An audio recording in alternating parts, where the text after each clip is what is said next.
আসসালামু আলাইকুম রহমতুল্লাহ বারকাতু। প্রিয় অষ্টম শ্রেণীর শিক্ষার্থী বন্ধুরা, তোমরা সবাই কেমন আছো? আশা করি তোমরা ভালো আছো।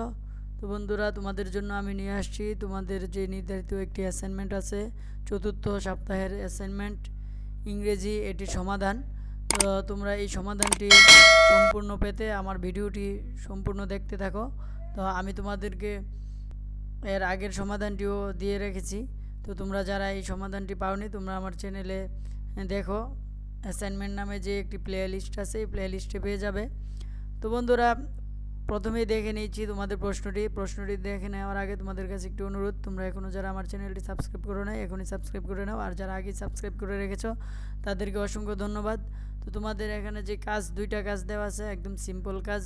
হ্যাঁ, প্রথম কাজটা হচ্ছে তোমাদের সেন্টেন্স চেঞ্জ।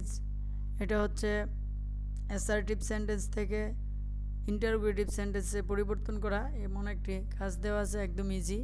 তো তোমাদের 10টা সেন্টেন্সের কাজ দেওয়া আছে, 10টা সেন্টেন্সের কাজ আমি করে রেখেছি।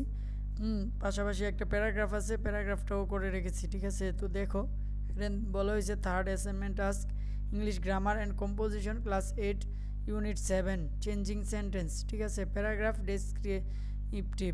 ঠিক আছে, ডেসক্রাইপটিভ। এখানে এক্সারসাইজ এট পেজ নং 143, changing assertive sentence into interrogative. Suppose you visited a place last year, describe that place answering the following questions. ঠিক আছে, গত বছর তুমি একটি জায়গা ভ্রমণ করেছো, সেই ভ্রমণকৃত জায়গাটির একটু বর্ণনা দিয়ে একটি প্যারাগ্রাফ লিখো নিচের প্রশ্নগুলোর উত্তরের মাধ্যমে। যেমন হোয়ার ডিড ইউ ভিজিট, কোথায় গিয়েছিলে? হোয়াই ডিড ইউ গো দেয়ার, সেখানে কেন গিয়েছিলে? হাউ ডিড ইউ গো দেয়ার, কীভাবে সেখানে গিয়েছিলে? হু অ্যাকম্পানিড ইউ, কে তোমার সাথে ছিল? তারপরে did you like the place, তুমি কি সেই জায়গাটিকে পছন্দ করো এবং কেন করো না? ঠিক আছে, তো আমরা আর কথা বাড়াচ্ছি না, আমরা সরাসরি সমাধানে চলে যাচ্ছি। সমাধানে যাওয়ার আগে আবারও বলছি, যারা এখনও চ্যানেলটি সাবস্ক্রাইব করো নাই, এখনই সাবস্ক্রাইব করে নাও। আর যারা আগে সাবস্ক্রাইব করে রেখেছো তাদেরকে অসংখ্য ধন্যবাদ। হ্যাঁ, তোমাদের বন্ধুদের সাথে ভিডিওটি বেশি বেশি শেয়ার করবে। হ্যাঁ, ভিডিওটিতে লাইক করবে। আর কোনো প্রশ্ন থাকলে তোমরা কমেন্টস বক্সে প্রশ্ন করবে। ঠিক আছে, তো বন্ধুরা, এখানে যেভাবে আনসারগুলো দেওয়া আছে ঠিক হুবহু এইভাবে তোমরা একটি রাফ খাতায় তুলে নেবে প্রথমে আনসারটি, তারপরে তোমরা তোমাদের নির্ধারিত অ্যাসাইনমেন্ট পেপারে উঠিয়ে তোমরা জমা দিয়ে দেবে। ঠিক আছে, এখানে চেঞ্জিং সেন্টেন্সের যে আনসারটা এখানে দেওয়া আছে, দেখো, আনসার টু দ্য টাস্ক নাও 1, তোমরা এইভাবে লিখেই আনসার উত্তরটি শুরু করতে পারো, উত্তর লেখা শুরু করতে পারো। হ্যাঁ, দেখো, প্রথমে অ্যাসার্টিভ সেন্টেন্সটি বলা হয়েছে ইট ওয়াজ এ গ্রেট সাইট। ঠিক আছে, এটি একটি বড় দেখা। ঠিক আছে, তো এটাকে যদি প্রশ্নমূলক বাক্যে করো তাহলে দেখো এখানে wasn't it a great sight.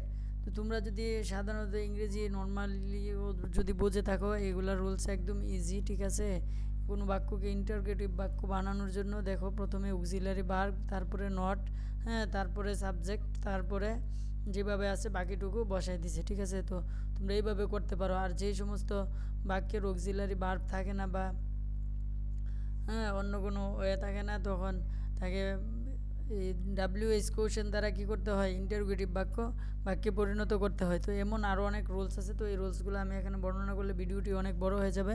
তো সেই জন্য আমি শর্টকাটে তোমাদেরকে শুধু উত্তরগুলো এখানে দেখিয়ে দিচ্ছি। পরবর্তী কোনো সময়ে আমি আমার ইয়েতে অ্যাসার্টিভ থেকে ইন্টারোগেটিভ চেঞ্জ করার যে ভিডিও, সেই ভিডিওটি আপলোড করে দেবো ইনশাল্লাহ। হ্যাঁ, তো তোমরা আমার চ্যানেলটি দেখতে থাকো। তো আজকে এখানে সমাধানটি দিয়ে রাখছি, তোমরা দেখো। তারপর দ্বিতীয় বাক্যে অ্যাসার্টিভ বলা আছে no one can tolerate this, হ্যাঁ, এটি কেউ সহ্য করতে পারবে না। ঠিক আছে, তারপরে ইন্টারোগেটিভ হচ্ছে হু ক্যান টলারেট দিস। ঠিক আছে, হ্যাঁ, নোবডি। তারপরে 3 নম্বর আছে নোবডি সেলিউটস দ্য সেটিং সান। ঠিক আছে, তারপর ইন্টারোগেটিভ বলেছে হু সেলিউটস দ্য সেটিং সান। হ্যাঁ, তারপরে 4 নম্বর আছে assertive Gulliver could hear his watch ticking in his pocket. হ্যাঁ, interrogative couldn't Gulliver hear his watch ticking in his pocket. তারপরে 5 নম্বর আছে it is useless to cry over spilled milk. Interrogative আছে isn't it useless to cry over spilled milk. ঠিক আছে, তারপরে আছে 6 নম্বরে আছে the beauty of nature is beyond description.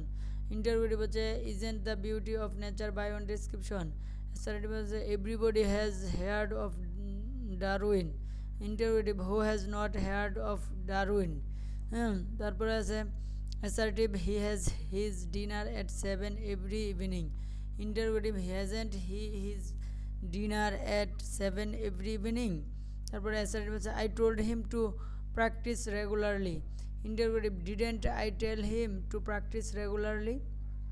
তারপরে 10 নম্বরে আছে assertive virtue has its own reward. Interrogative হচ্ছে hasn't virtue its own reward. ঠিক আছে বন্ধুরা, তো এখানে তোমরা যে চেঞ্জিং সেন্টেন্স আছে এটির সমাধানটি দেখে নিলে। তারপরে এখন তোমাদেরকে প্যারাগ্রাফটি দুইটি পার্টে আছে, দুইটি পার্টে আমি প্যারাগ্রাফটি দেখিয়ে দেবো। জাস্ট আমি শু করব, আমি তোমাদেরকে পড়ে শোনাবো না, পড়ে শোনালে অনেক সময় লাগবে, এই জন্য আমি পড়ে শোনাবো না। তোমরা এখান থেকে দেখে ভিডিওটি থামিয়ে থামিয়ে উঠিয়ে নেবে, ঠিক আছে, সরাসরি।